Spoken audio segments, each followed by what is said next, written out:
Los Angeles now. Joining me is Caroline Heldman. She's a Democratic strategist, political scientist, and professor at Occidental College. Caroline, it's great to see you. Good to see you, Polo.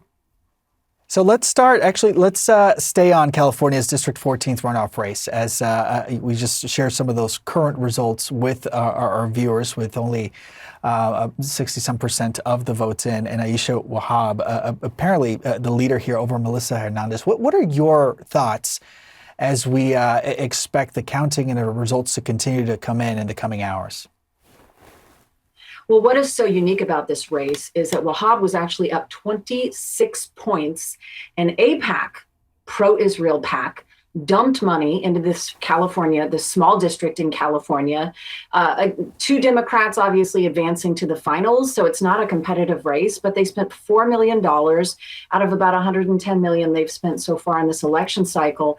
And obviously, it's a dramatic shift, but I think it's done its job, which is to send a message to existing sitting members of Congress that they need to be firmly pro-Israel, right? They need to be lockstep.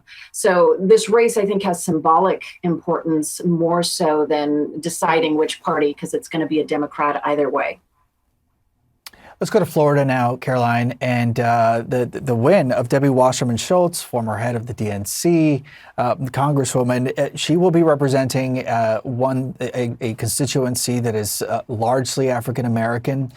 But as you just heard a little while ago in some of the reporting, that there are many constituents there that do have confidence in this seasoned legislator's ability to serve their district. I mean, just curious what you make of some of the challenges that she could potentially face after that redistricting.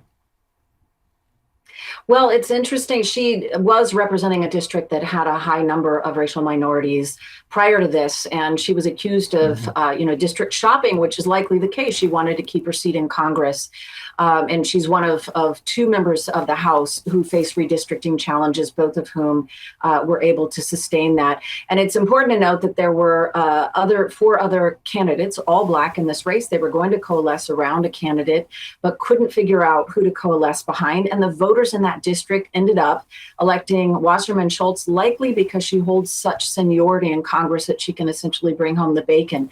But it's a very interesting racial dynamic, and it's coming at a time where redistricting is actually causing the number of Black representatives in Congress to decline, also at the same time that the Voting Rights Act has been officially gutted now by the Supreme Court. So it's a very tricky time, I think, for Wasserman Schultz. She's really going to have to focus on representing a descriptive representation for the Black constituents who dominate her district.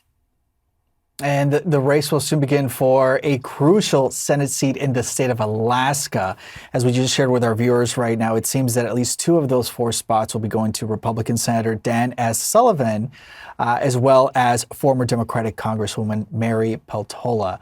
With at least this Democrat and this Republican now in the race, can you just help me emphasize the importance of what we will likely see in Alaska once we find out who the rest of the candidates will be?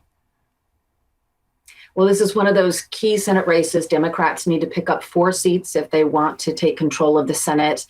And the path goes through, North Carolina, through Texas, through Ohio, and definitely through Alaska.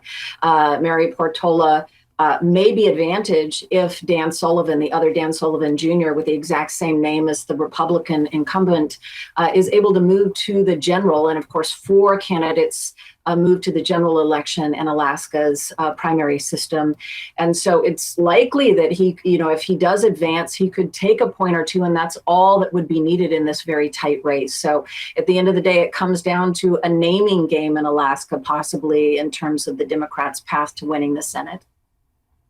Yeah, it's about 12:40 a.m. there, so the counting still continues.